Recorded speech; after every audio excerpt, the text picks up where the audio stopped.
மண்ணுக்கும் தமிழ் அன்னைக்கும் ஆன்றோர் அவைக்கும் என் அன்பு வணக்கங்கள். ராசிதான் கை ராசிதான், இந்த ராசிபுரமே ராசிதான். ஐயா, எங்க ராசிபுரம் வந்தோரை வாழ வைக்கும் ராசியான ஊருங்கய்யா. எங்க ராசிபுரத்தை நம்பி வந்தா 10 பேத்தோட பசியாத்தி கூட பிழைச்சுக்கலாங்க ஐயா. இந்து முஸ்லிம் ஒற்றுமைக்கு எங்க ராசிபுரம் எடுத்துக்காட்டா விளங்குதுங்க. எங்க ஊர்ல இருந்து ஒரு 12 கிலோமீட்டர் தூரத்துல புதுப்பட்டின்னு ஒரு கிராமம் இருக்குதுங்கய்யா. அங்க துளுக்க சூடாமணி அம்மன் ஒரு மாரியம்மன் கோவில் இருக்குதுங்கய்யா. அது முஸ்லிம் மன்னர்களால கட்டப்பட்டதுங்கய்யா. ஆனாலும் இன்னைக்கு வரைக்கும் நாங்க எல்லாருமே சேர்ந்து அந்த அம்மனுக்கு விழா எடுத்து கொண்டாடிட்டு வரோங்கய்யா. இதே மாதிரி பிரபலமான கார்ட்டூன் ஓவியரும் எழுத்தாளரும் ஆர்.கே. நாராயணன், ஆர்.கே. லட்சுமணன் இரட்டையர்கள் பிறந்தது எங்க ஊர் ரொம்ப அருகில் உள்ள நாமகிரிப்பேட்டையில தாங்கய்யா. பாத்தீங்களா, உலக புகழ் பெற்ற எழுத்தாளர் ஆர்.கே. நாராயணன், சுவாமி அண்ட் ஃப்ரெண்ட்ஸ் நீங்க கேள்விப்பட்டிருப்பீங்க. அதே மாதிரி உலக புகழ் பெற்ற ஓவியர், அவருடைய அந்த கார்ட்டூன் ஓவியத்துக்காகவே அந்த மிஸ்டர் இந்தியாங்கிற மாதிரி ஒரு பொது ஜனம்னு போடுவாரு. அவ்வளவு அழகா இருக்கும். ஆர்.கே. லட்சுமணன், இந்த 2 பேரும் இந்த பகுதியை சார்ந்தவங்க. அந்த ஆர்.கே. லட்சுமணனுடைய மனைவி யார் தெரியுங்களா? அவங்க தான் பரதநாட்டிய டான்சர் சொன்னீங்களே, குமாரி கமலா என்ற அந்த பெண்மணி அவங்க தான். இப்படிப்பட்ட சிறப்பு வாய்ந்த ஊர்ல நானும் பிறந்திருக்கேன், ஒரு விவசாய குடும்பத்திற்கு வாழ்க்கப்பட்டிருக்கேன் சொல்லிக்கிறதுல ரொம்ப பெருமைப்படுறேங்க. பாத்தீங்களா, நான் பெரிய கோடீஸ்வர மனைவி, பெரிய அதிகாரி மனைவிங்கிறது எனக்கு பெருசு இல்ல, ஒரு விவசாயியின் மனைவி, ஒரு விவசாய குடும்பத்துல நான் வந்தேங்கிறது எனக்கு பெருமை. சொல்லுங்கம்மா. ஏர்முனைக்கு நேரிங்கே எதுவுமே இல்ல, என்றும் நம்ம வாழ்விலே பஞ்சமே இல்ல. ஐயா, நான் என்ன தலைப்படுத்திருக்கேன்னு தெரியுங்கய்யா. இந்த பாட்டிலே சொல்லிட்டீங்களா? சொல்லிட்டேங்க. மாடு கட்டி போரடிச்சா மாளாதுன்னு யானை கட்டி போரடிச்சது அந்த காலம். ஆனா இன்னைக்கு காடு விளைஞ்சு என்ன மச்சான் நமக்கு கையும் காலும் தான் மிச்சம் அப்படின்ட்டு பூரா விளைநிலங்களையும் பிளாட் பிரிச்சு போட்டு விற்பனை நிலங்களா ஆக்கிட்டாங்க ஐயா. இப்படியே இன்னும் 20-30 வருஷம் போனா என்னங்கய்யா ஆகும்? விவசாய நிலங்களே இல்லாம போயிடுங்கய்யா. ஐயா, நீங்க சொன்ன மாதிரி விவசாய நிலங்களே இல்லாத சிங்கப்பூர், தைவான் முதலிய நாடுகள்ல கூட தொழில்நுட்பத்தை பயன்படுத்தி விவசாயம் செய்யறாங்க ஐயா.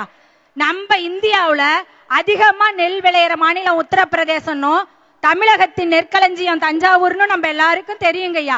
இவரு கேட்டாரு இல்லைங்களையா, என்ன வளம் இந்த இல்ல திருநாட்டில், இவ்வளவு வளங்களை வச்சுக்கிட்டு நம்ம நாட்டுல விவசாயத்தை நலிந்து போக நம்ம விடலாங்களா? விடக்கூடாது ஐயா. இன்னைக்கு மக்களோட தேவை அதிகரிக்க அதிகரிக்க உற்பத்தியும் அதிகரிக்க வேண்டிய கட்டாயம் விவசாயங்களுக்கு. அதனால குறுகிய கால நெற்பயிர், இந்த ஆபீஸ் கத்திரிக்காய், ஆபீஸ் வெண்டைக்காய், ஆபீஸ் தக்காளின்னு நிறைய அசல் போய் நகல் வந்துடுச்சுங்கய்யா. விவசாயிங்கிட்ட இருந்து மாங்காய்களை வியாபாரிங்க வாங்கி அது பழுக்கிற வரைக்கும் கூட அவங்களுக்கு பொறுமை பத்துறது இல்லைங்கய்யா.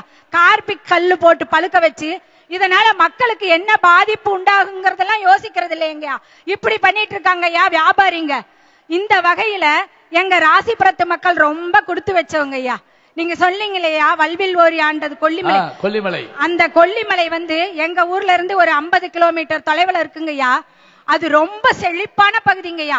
மா, பலா, வாழை, அன்னாசி இந்த மாதிரி கனிகளும் காய்களும் மூலிகை, இது நறுமண பொருட்கள், ஏலக்காய், மிளகு, பட்டை, லவங்கம், இது எல்லாமே எங்க ஊர் சந்தைக்கு வருங்கய்யா. நாங்கெல்லாம் வாங்கி பலன் அடைஞ்சிருக்கோங்கய்யா. அங்க ஆகாய கங்கைன்னு ஒரு நீர்வீழ்ச்சியும் இருக்குது. ஆறா ஓடி நீர்வீழ்ச்சி அவளுக்கும் அரப்பளீஸ்வரர் என்கின்ற அற்புதமான தெய்வம் இருக்கிற இடம். அரப்பளீஸ்வரர் சதகம் என்ற ஒரு நூல் பாடப்பட்ட இடம் அந்த இடம் தான். மூலிகை தாவரங்களும் இருக்குதுங்கய்யா. அந்த மூலிகை காற்றை சுவாசிக்கிறதுனால அங்குள்ள மக்கள் எல்லாம் ரொம்ப ஆரோக்கியமா இருக்காங்கய்யா. அந்த மக்களோட அத்தியாவசிய தேவை விவசாயம் தாங்கய்யா. ஔவையார் சொல்லுவாருங்கய்யா, வரப்புயர நீருயரும், நீருயர நெல்லுயரும், நெல்லுயர கோணுயரும், கோணுயர குடி உயரும்னு. அந்த வகையில எங்க கொல்லிமலை உசந்து நிக்குதுங்கய்யா. கொல்லிமலை மட்டும் இல்லைங்கய்யா, எங்க ஊரும் விவசாயத்துக்கு ரொம்ப பெயர் பெற்றது தாங்கய்யா. இந்த ராசிபுரம் வட்டத்துல உள்ள எல்லா கிராமத்திலையும் விவசாயம் தாங்கய்யா செய்யறாங்க. ஐயா, இன்னைக்கு ஒரு விவசாயி கேக்குறாங்கய்யா, நாங்க மட்டும் பொழுதுனிக்கும் போய் காட்டுல கஷ்டப்பட முடியுமா? நாங்களும் டிவி பார்க்க வேணாமா? பேஸ்புக் பார்க்க வேணாமா?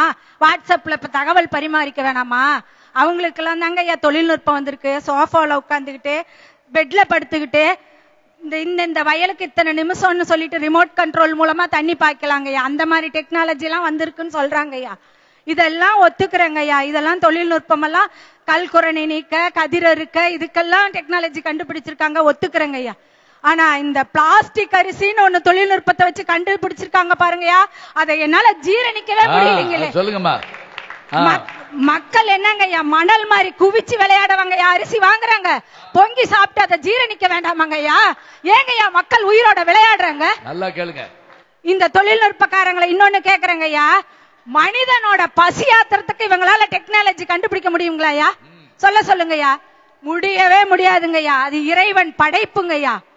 ஐயா, ஒவ்வொரு விவசாயியும் ஆசைப்படுவாங்க தான் மகனை வக்கீல் ஆக்கி பார்க்கணும், கலெக்டர் ஆக்கி பார்க்கணும், சயின்டிஸ்ட் ஆக்கி பார்க்கணும்னு. அவங்க என்ன அதிகாரியா வேணா இருந்துட்டு போங்க, தான் சொந்த மண்ணுக்கு வந்தா நம்ம குடும்பத்தோட தொழிலான விவசாயத்துக்கு நம்ம தலை வணங்கித்தான் ஆகணும், பெற்றோருக்கு உறுதுணையா இருந்துதான் ஆகணும். ஏன் விவசாயி மகன் சொல்லிக்க ஏன் வெக்கப்படுறீங்க இளைஞர்களே? எங்க அப்பா அம்மா தான் அனைவரையும் வாழ வைக்கிறாங்கன்னு மார்தட்டி சொல்லுங்க. விவசாயத்தை போற்றுவோம், விவசாயத்தை காப்போம். தாய் மண்ணே வணக்கம். விடைபெறுகிறேன். நன்றிமா, நன்றிமா.